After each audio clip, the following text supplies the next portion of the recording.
Before I get into my commentary, this Sunday is my VDay open lobby for a chance to play with me for 30 minutes of a game that we both have privately. First, we have my YouTube channel, a Google Hangout, where we respond to questions and answers and live comments. And we also talk about stories about romance, and of course, we get to hear about Co-IV, Carl the Dominator, and the lovely OIV Gaming. I'm not sure if we have another guest, but we'll see. You can watch this on my YouTube channel on the front page and just refresh it when it's like 3 p.m. Eastern until you see the live event. Open lobbies for Halo 4 on the 360 is at 4 p.m. Eastern, and Black Ops 2 on the PS3 is 5 p.m. Eastern. First come, first serve until the whole lobby is full. It's one match of free-for-all. Bring your best class and duke it out. The top winner will get to be in that special date with me. If you're not sure about the time, just Google it. And the gamers tags are listed here. Do not send me a message on Xbox or friend request me on the PSN account until it's of time. I want this to be as fair as possible. Anyway, go back to my commentary. Hi Mews, it's AlyMew, and yes, it's another commentary. Yeah, I wanted to take out this time to talk about haters. Yeah, you know who you are. You can sit behind your desk and be jealous of people, or you can become a positive influence rather than messing with people's heads. When I first started YouTubing on my first channel, which is actually youtube.com/AlyMew, I know you guys are probably wondering why I had AlyMew Gaming when it could be just AlyMew. Well, now you know it's because I had a old one, and I still use it. It's where I vlog, have makeup tutorials, and do random non-gaming related stuff. That's where I put it. Even then, you know, you're gonna have haters regardless what your channel's about, that tell you that you're ugly or make fun of how you look, race, gender, anything, even down to your voice.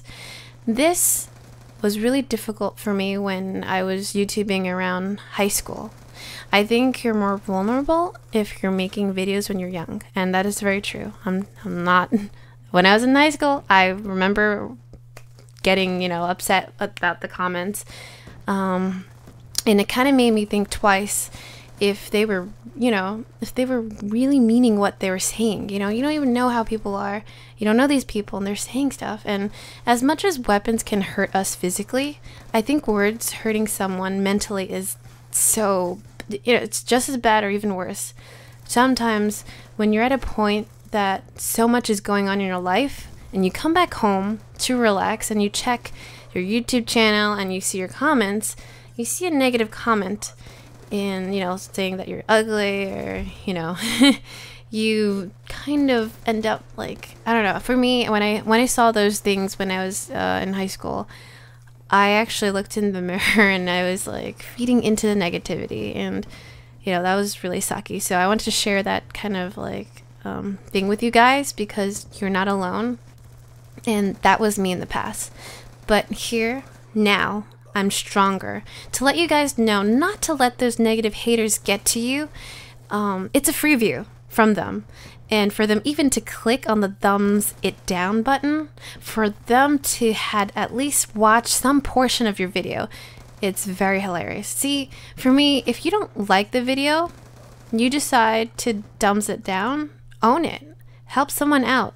If the video really sucks, tell them why without saying something not, you know, really helpful. So, for example, a genuine helpful critique can go like, "Hi, I didn't like your video because your camera was way too shaky and the lighting was poor. Hope to see some improvement in the future. Thumbs it down." Now, if you just say it sucked, you're not really being helpful. That guy will go on with his, you know, fly open in life, not knowing what he's doing wrong. And you, of course, obviously, me being a good person, obviously, I would never thumbs anybody's video down. I would actually just critique and be like, "Hey, you know, video's way too shaky." I had someone tell me that I was stupid, and I was like, "I'm stupid? That's not really nice, but thanks for commenting." And, you know, sometimes when you turn a negative comment, that's actually kind of a thing that I'm into. If someone replies, like, very negatively, something like that, telling me that I'm stupid, I'll be like, thank you, but thanks for commenting. And sometimes they will change their attitude. Now, sometimes that doesn't work. So, you know, we all have our bad days or get jealous of other people's work, but look at it from, you know, the other person's point of view. And everyone has taken out time to make a video, and they can have a bad day as well, and to come home to deal with life and YouTube. So that's why I want to, share this little stories that I don't believe in making things negative for anybody, because we all have our lives. And I know everyone who's watching my channel, most of you guys are also into being in that YouTube scene as well. Don't let people's words get to you. And if someone critiques you, take it to heart. Maybe you should think about it and see if you can improve more. And make some YouTube friends that are around the same sub-level, become friends and build up together. And that's what I did. I have a lot of YouTuber friends that are around my level. When we were nobodies, we built ourselves up. And it's good to have people to talk to about it. So be strong, confident, and don't let people tear you down. When they, whatever they throw at you just makes you become so much more powerful by not letting it get to you. And, I'm wondering if you guys ever experienced something like this on YouTube or somewhere else. Comment below and share your stories. And I love you, Mews. Be strong, be confident. I love you all.